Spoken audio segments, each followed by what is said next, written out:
What's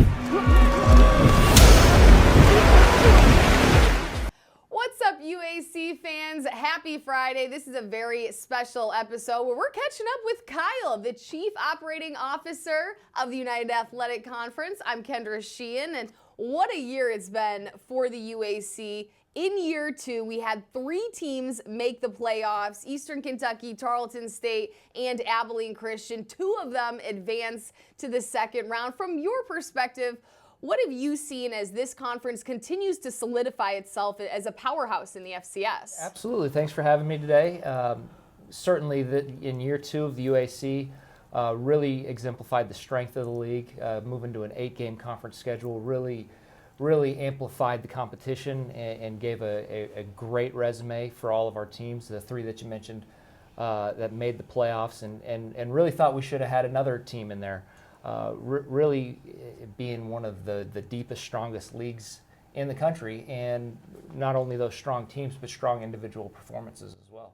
Yeah, you mentioned the strong individual performances. We have the leading passer in Maverick MacGyver, top 3 rushers come out of the UAC. We have numerous players who are finalists for those national awards. How does those players help advance the UAC as just garnering national attention?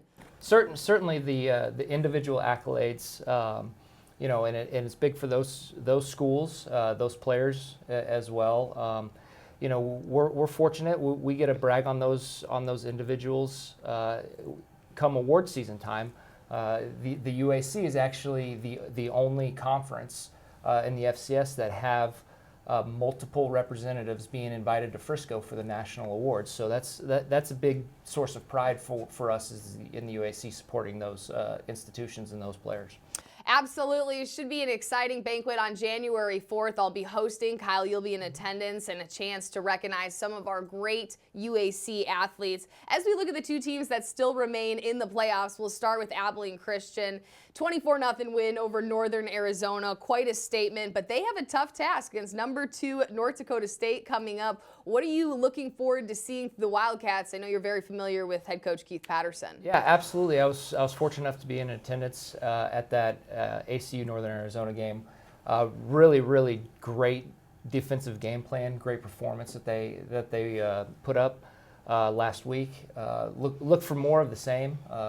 Play from Will Schaefer on ACU's defense. You get Maverick MacGyver back, and then all the explosive offensive weapons that ACU has with Sam Hicks and Blaine Taylor and Nehemiah Martinez. Just go down the list.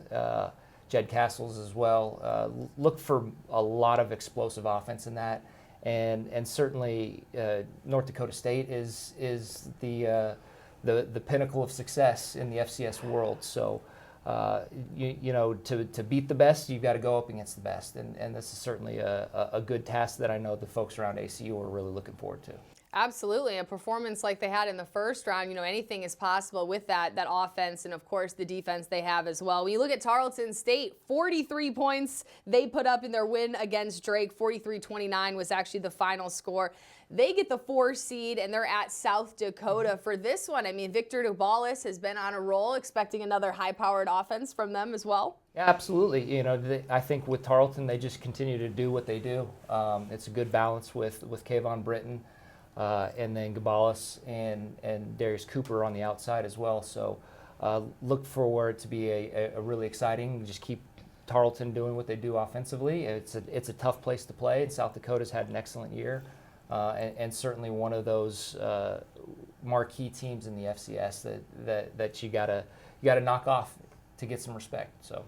And we had a big milestone in which both of those teams, Abilene Christian and Tarleton State, were able to host the first round of the FCS playoffs. And nationally, we had the attendance leaders were announced. And Tarleton State, speaking of the Texans, were number 4 in the country. We had 4 teams crack the top 50 in attendance records. Absolutely. I think that goes to the strength of the league, the excitement that's around our institutions, their fan bases.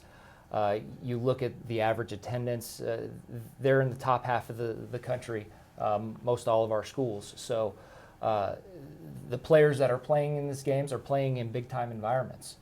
which really is a testament to the excitement that's happening in our conference. And as we continue to look forward, we recently released the conference schedules for the next season. When you look at this, I know there are a lot of highlights as we're one of the few conferences that do play that full round robin to get that regular season champion. What are some of the highlights that you're proud of with this schedule? Certainly a good mix. We played an 8-game conference schedule, 4 home, 4 away. Certainly balancing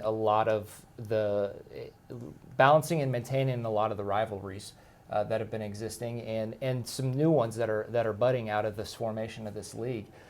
Some really exciting games that are on the schedule, and with us playing 8 conference games, every team plays each other, so you really determine one true champion. And on Wednesday this week was also National Signing Day, so a new set of players coming on board for each of our institutions. When you look at the future of this league as the success we've had in year 2, continuing to build on that, what do you like about some of these teams going out there and getting some highly recruited athletes? Absolutely. This is always a great time of year. You're welcoming the new crop of kids on campus and the development. The thing about a lot of our coaches in this league is how well they develop players. So anybody that's signing in our league is going to get top tier coaching. They're going to get developed, and they'll be the ones that are getting all the national awards and recognitions. So very exciting to see what this new group of recruits are bringing to the table in the UAC in 25. Last year, we had 3 first-year head coaches in Lance Anderson, Joel Taylor, Jeff Ferris. Now that they have a year under their belt, what can we expect from some of those programs as you look at teams that they really had a lot of success? West Georgia, first year in Division I program, and were able to get some wins. Yeah, I think if you look top to bottom in our league, there's not a gap, really. You look at games, every game has been competitive in our league. I think we had 17 games that were decided by 7 points or less, and 10 of those were actually decided by a field goal or less. So top to bottom in our league, it's competitive. It's hard fought every week. You look at anybody in this conference can win it year to year. It has been an exciting year, too. It's not over yet as we're cheering on Tarleton State and Abilene Christian. You can check out our website, uacfootball.com, for updates and our socials to follow along as they look to advance to another round. Thank you so much, Kyle, for joining on this special Spotlight segment. Thank you.